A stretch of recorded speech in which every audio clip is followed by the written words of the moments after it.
Hey guys, Mark Phillips here from Keller Williams out in Arizona, the Phoenix area. If you watch this, then it does you any good if you know anybody's moving out here to Arizona, Phoenix area, Tempe, Mesa, Chandler, Gilbert, Scottsdale, Albuquerque, any of those.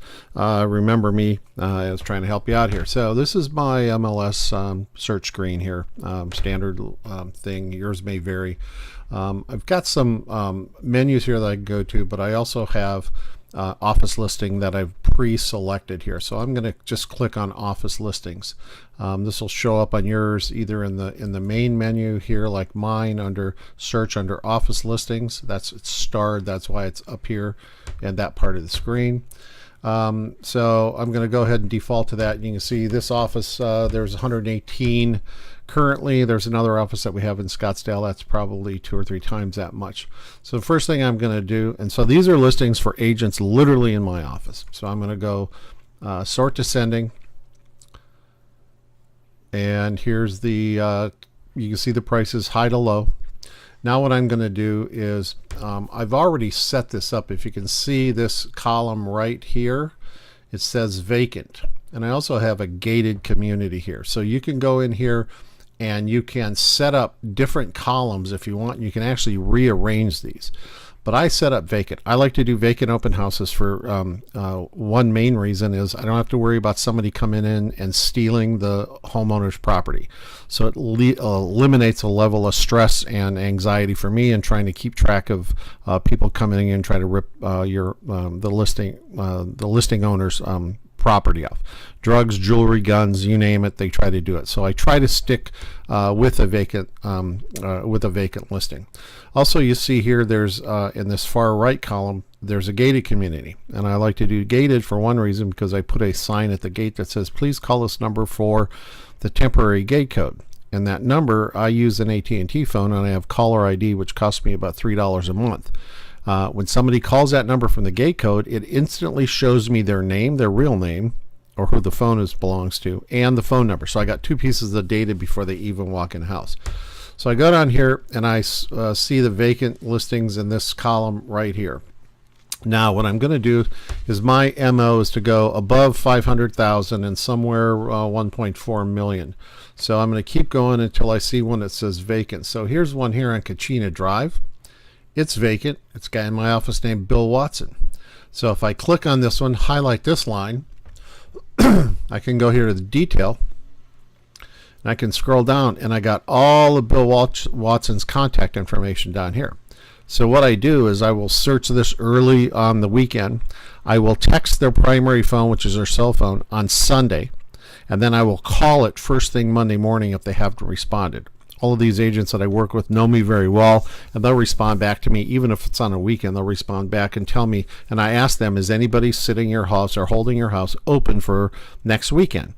If they say yes, great, thank you. Do you have any other listings that you may be interested in having held open?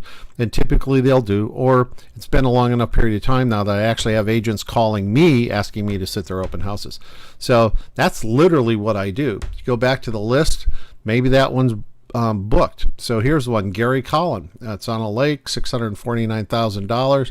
I can click on Gary's. This one here, this is a funny one here. 15027 South 21st Place. I actually sat this open last weekend for Lisa Wonder.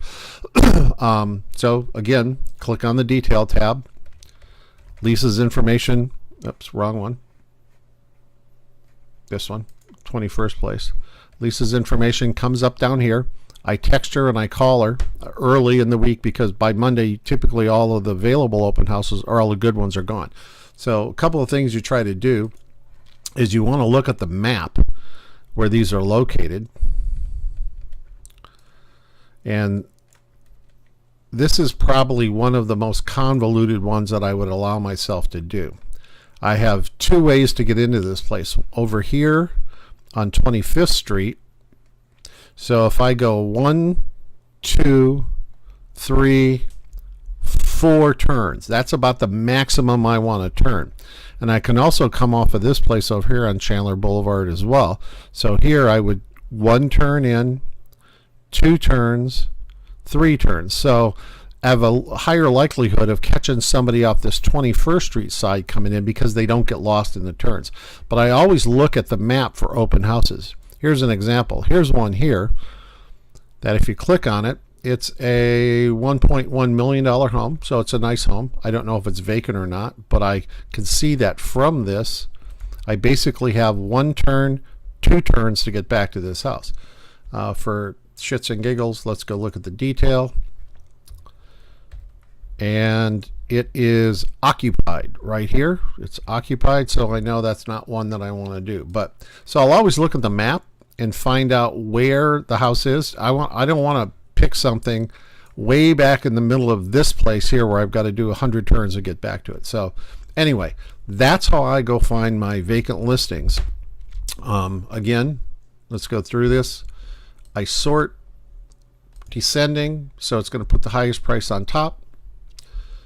I scroll down, I find my price range, which is, for me, I personally like to do above $500,000, $500,000, because the majority of the people that come into those open houses, pretty credit worthy. Typically, they're going to be the higher end client who usually doesn't have credit challenges. If you're doing $150,000 to $200,000 homes, you're going to end up with clients that are credit challenged and could possibly not be able to qualify for those homes. So I try to bias it to the higher end so that, number one, I have a higher end clientele. They're probably more likely to be able to qualify for the credit.